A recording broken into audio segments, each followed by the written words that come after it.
We're selling the house." My mother said, her voice calm but final, like the clang of a judge's gavel ending all discussion. "It's for Brandon's wedding, of course." I blinked. "Did I hear that right, Elena?" She continued as if announcing the weather. "Chloe's found the perfect venue, a garden estate just outside Gastonia. It's a once-in-a-lifetime wedding, and we want to give them the best start possible." My name is Elena Brooks. I'm 35, a senior marketing manager for a regional logistics company here in Charlotte, North Carolina. I've worked every day since I was 16, paid my way through college, budgeted, sacrificed, hustled. Meanwhile, my younger brother, Brandon just coasted. But this wasn't just favoritism. They were selling our childhood home, the place I learned to ride a bike, the porch where I carved pumpkins with my dad. The upstairs hallway still had a faint dent where Brandon crashed into the wall on a Razor scooter, and they were selling it for a party. For Brandon's wedding, I asked, slowly setting down my fork as my stomach twisted. The Mount Holly house. My father, Richard, nodded like this was the most natural decision in the world. It should cover everything. Venue, vendors, the whole 9 yards. Chloe deserves it. Brandon beamed from across the table, his fiancée Chloe practically vibrating beside him. "It's going to be magical, Lena. The flowers, the string quartet, even a custom cake tasting this week." "Where are you going to live?" I asked, though I already knew. My gut told me this wasn't just a financial decision, they had a plan. My dad cleared his throat. "Well, we figured we could stay with you for a bit, just until we find a smaller place. A bit." That was their favorite word. It never meant a week. It meant seasons, sometimes years. "I've only got 2 bedrooms," I said carefully. "We know Mom chimed in, but we won't be any trouble. It'll be nice to spend more time together again, like the old days." Brandon leaned forward, his grin boyish. "Lena, wait till you see the place. Chloe found it on Instagram. It has these glass garden domes, fountain chandeliers. It's like something out of a movie. 200 guests," Chloe added. "Live music photographers from LA. We want it all." I looked around the dinner table, feeling the air grow tight in my chest. $80,000. That's what my mother said they expected to spend. Meanwhile, I was clipping coupons, living modestly in a tidy 2-bedroom apartment, driving a 10-year-old Civic, and saving every cent for a house of my own. I'd assumed one day I'd need to help my parents with their retirement, not that they'd burn it all down to give Brandon a fairy tale, and then parachute into my life like I was the backup plan. And the worst part, they hadn't even asked. I should have known it was coming. Growing up, I was the little adult. While Brandon was building blanket forts and forgetting homework, I was setting the dinner table, color-coding flashcards, and getting straight A's. My parents bragged about my maturity to their friends like it was some kind of prize, but it came at a cost. I didn't get to be a kid. I didn't get to fall apart.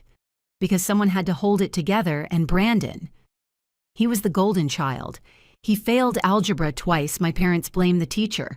He wanted to play lacrosse, then fencing, then fly drones. He got everything he asked for. He totaled his car at 17, and within a week there was a newer model in the driveway. When I applied to colleges, I filled out financial aid forms alone at the public library. I worked 2 part-time jobs to avoid loan-skipped spring breaks and graduated early. No one threw me a party. So when my parents announced they were selling the house, the one thing they had left for Brandon's wedding, I shouldn't have been surprised. But I was. And worse, I still felt guilty for even questioning it. "So when's the big day?" I asked, forcing my voice into something light, almost cheerful. June 15th. Chloe answered, her smile wide. "Brandon proposed at Christmas. We've been planning ever since. That gave them barely 4 months to sell the house, plan the wedding, and apparently move in with me." "You found a realtor already." "Meeting her tomorrow," my dad said. "The market's great. We should get at least $130,000. They said it like it was a win, like that money would magically stretch forever." I just nodded. "Well," I said, pushing back my chair, "I hope it all works out." Brandon reached across the table, squeezing my hand like he was passing me a burden wrapped in gratitude. "Thanks, Lena. Seriously, You're going to love having Mom and Dad around again." I smiled back, but inside I was already screaming, because I knew exactly what having them around again meant. My dad would take over my second bedroom, spread his tax papers and checkbooks across my dining table, like it was his personal command center. My mom would rearrange my entire kitchen critique, my laundry habits, and treat my bathroom like a shared dorm. And me, I'd quietly vanish from my own life again. But something was different this time. A part of me wasn't willing to disappear. 2 weeks later, it began.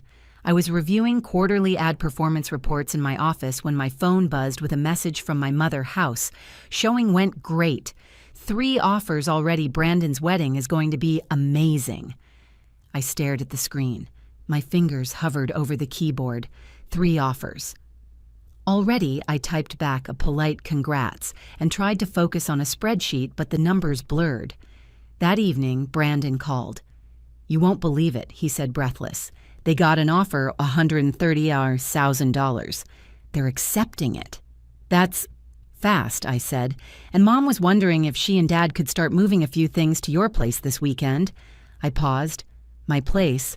Just personal stuff," he said quickly. "Clothes papers, nothing big." "Right." I looked around my 2-bedroom apartment. One room was my sanctuary, the other was my home office. There wasn't an inch of space for boxes, coats, or my father's 6-drawer file cabinet he refused to throw out since 1989. This weekend, buyers want to close quickly. Mom and Dad have to be out by the end of the month. I didn't answer right away. I could feel my pulse in my neck. "Have you thought about what happens after the wedding?" I asked. "Where they'll live." Brandon hesitated. I figured. They'll stay with you until they figure it out. It's not a big deal, right? Not a big deal. Like my life was a guest room. Like my peace, my space. My years of effort were all just holding patterns until the golden boy needed backup. I ended the call with a tight smile in my voice, then sat in silence. I looked out the kitchen window at the city skyline. All these years I'd built this life for myself. Every couch, every framed photo, every plant was chosen with intention. I had routines, calm evenings, freedom. And now they were moving in, uninvited, unplanned, entitled. But I still wasn't ready to say no. Instead, I said what I'd always said. Of course. But deep inside, the word tasted like rust. And something inside me was starting to break. The doorbell rang at 8:00 a.m. sharp that Saturday. I opened it still in my robe, bleary-eyed and uncaffeinated, only to find my parents standing there with enough suitcases and boxes to outfit a touring jazz band. "Surprise," my mother chirped, brushing past me with an armful of clothes on plastic hangers. "We figured we'd get an early start," my father added, hoisting a stack of boxes labeled Kitchen Essentials Office Files and Important Documents. Behind them, Brandon, unloading even more boxes from the back of his truck. I blinked. I thought this was just some clothes and papers. "Well, we got a little carried away," Mom said, already hanging her coats in my hall closet like she'd lived here for years. "You'll see, it'll feel just like the old days." I highly doubted that. The old days didn't involve sharing one bathroom or my dad using my dining table as a tax center. Within 2 hours, my apartment was gone. The clean lines of my space were swallowed by their clutter. My mom declared my coffee maker inadequate and moved hers in. My father commandeered my home office, setting up a dinosaur desktop computer and asking for my Wi-Fi password at least 6 times. "Where am I supposed to work?" I asked, eyeing my displaced laptop. "The kitchen table," Mom sang. Cozy, right? Cozy wasn't the word I'd use. Over lunch, she casually mentioned Chloe's dress came in yesterday. $3,000, can you imagine? "But she looks like a queen. $3,000 for a dress. 1 day wear." I did some quick math. That was half my rent. Then Dad spoke. "Speaking of money, we might need to borrow a little from you, just until the check clears." I froze. "Borrow the flowers ran over budget," he said, "and Brandon's bachelor party in Vegas. It's going to be a bit more than we thought." How much, I asked carefully. 5,000, like he was asking for a soda. My stomach flipped. "I thought the house covered everything it did," my mom said quickly. "Mostly, but there's been a slight complication." Oh no, the buyers found issues in the inspection, Dad admitted. Roof and foundation. They want to drop the offer by $20,000. I nearly dropped my fork. So you're accepting a $100,000 offer, but you're still planning to spend $80,000 on the wedding. They nodded. And where are you going to live after? We'll figure that out, Mom said breezily. That's when it hit me. They weren't figuring anything out. They were settling in permanently. They'd sold their security to fund Brandon's fantasy, and now they expected me to carry the fallout. But the real bomb hadn't dropped yet. And when it did, I wouldn't be the same person anymore. The weeks blurred. My apartment became a crowded circus of wedding chaos and passive-aggressive takeover. Every morning I woke up to the sound of my mother reorganizing something. She rearranged my spice rack, criticized my skincare routine, and declared my bedding too sterile. My father had spread his contracts, receipts, and color-coded wedding spreadsheets across the coffee table like he was planning a corporate merger. And the $5,000 loan, it became $7,000. Then $10,000. The caterer needs a deposit, Mom said one night as I tried to eat in silence. Just $3,000 more. I set down my fork. $3,000 more. For food that people are going to eat for one night and never think about again. Brandon is so stressed, she replied, oblivious. We just want to ease the burden. Chloe's family is so elegant, we don't want to look small. Small, I was working 50-hour weeks, living like a minimalist monk, and apparently I was the embarrassment. What about after the wedding, I asked. Have you started looking at apartments? Another glance between them. Well, Dad said the wedding expenses have dipped into our down payment. We were thinking maybe 6 more months, just to get our feet under us, I laughed. Not out of humor, out of sheer disbelief. 6 months will help with rent. Mom offered like that was generous after draining my savings. But she didn't know I had plans. My lease was up in 2 months. I'd been saving for a down payment of my own, a house, a garden, a real office. Those dreams were dissolving like sugar in boiling water. That weekend, Brandon dropped by, grinning with excitement, flashing their custom wedding bands. Ro, you're seriously the best, he said, hugging me. Letting Mom and Dad stay here helping with money, it means everything. I wanted to scream. Instead, I smiled like I always had. Later that night, I sat alone in the only room that still felt mine. I opened my laptop and began to dig. Property management laws, lease violation clauses, tenant protections, and what I found hit me like a thunderclap. If my parents stayed past 6 months without being on the lease, they could claim tenant rights. Eviction would require legal action. My apartment, my sanctuary, could become a shared residence by default. And suddenly, I wasn't mad. I was awake. And for the first time in 35 years, I was done waiting for permission. I was going to take back my life. The final straw came 3 weeks before the wedding. I came home from work exhausted and craving silence, only to find 8 strangers in my living room. Jessica's aunt's cousins and bridal committee were crowded around my coffee table, sipping wine and passing around centerpiece samples. My mother turned and beamed. Elena, perfect timing. We're finalizing the bridal shower plans. In my apartment, I asked flatly. It's just family, she said, brushing it off. The space is perfect for 30 guests. 30. Mom, can we talk in private? I asked.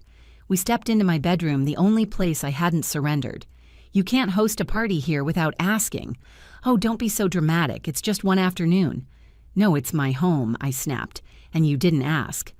Her face shifted. That soft, manipulative mask faltered, revealing something sharper underneath. Elena, you're being difficult. This wedding is important. I exhaled. Then answer me honestly. What's your plan after the wedding? Where will you live? Silence. Then a sigh. We overspent, she admitted. We didn't expect the repairs or the floral upgrades. We only have about $15,000 left. $15,000 in a city where first last and a deposit could eat half of that in one bite. So your plan is to stay with me indefinitely, just until we figure something out. And that was it. The moment I saw her, not as my mother, the woman who made casseroles and held my hand after breakups, but as someone who made reckless decisions and expected me to clean up the mess, I didn't yell, I didn't cry, I took action. The next morning, I called my landlord. I explained everything. The unapproved tenants, the lease violations. He was blunt. You can either put them on the lease with higher rent or have them out in 30 days. I want them out, I said. Then I froze my bank account from any more family withdrawals. I'd already given $10,000. I wasn't an ATM, and then I made the hardest call of all. Brandon answered on the second ring. Hey, Lena, what's I need Mom and Dad out of my apartment by next Friday? Silence. What are you talking about? They're violating my lease. I've spoken to my landlord. They have to go. Elena, come on. The wedding's in 2 weeks, I'm aware. But this has gone too far. You're being incredibly selfish, he snapped. This is the biggest day of my life, and every day is mine, I said, calm but solid. I'm not sacrificing my life so you can have a fairy tale. I hung up before he could answer. Within the hour, the storm hit. Dozens of texts, missed calls, Mom showing up at my office in tears. How could you do this to us, she whispered. We're family. And family doesn't mean endless sacrifice, I said. It means making responsible choices, which you didn't. Then I handed her a folder listings I'd printed that morning, furnished short-term rentals, extended stay hotels, affordable apartments. She looked at them like I'd handed her eviction papers. In a way, I had. You want us to cancel the wedding, I want you to be adults. She left without a word. That week, something shifted. Chloe's parents started asking real questions. Expenses were cut. The bridal shower was moved to Jessica's aunt's house. No more orchestra. No Vegas bachelor party. And then 3 days before the wedding, Dad called.